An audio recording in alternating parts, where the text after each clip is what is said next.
ఎందుకు అమ్మేశారు? మీకు మైనార్టీ పట్ల భూముల పట్ల చిత్తశుద్ధి లేదు. ఏదన్నా కొంచెం స్కోప్ దొరికితే ఎలా ప్రజల్లోకి వెళ్ళాలి, మళ్ళీ బతిమిలాడాలి, ఎలా మభ్యపెట్టి మోసం చేయాలనే ఆలోచనలో ఉన్నారు మీరు. ఇది మీరు అర్థం చేసుకోవాలి. నారా చంద్రబాబు గారు ప్రియత ముఖ్యమంత్రి వర్యులు ముస్లిం సమాజానికి గతంలో అండగా నిలబడినారు.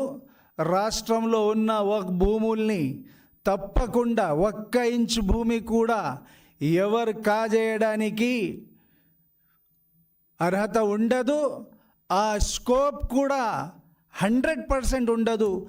ఏ భూములైతే బోర్డు ఉన్నాయో తప్పకుండా పేద ప్రజల ప్రయోజనాల కోసం వక్ఫ్ మన్షా వక్ఫ్ ఏదైతే ఉందో తప్పకుండా అదే తీరులో నారా చంద్రబాబు గారు పని చేస్తారు.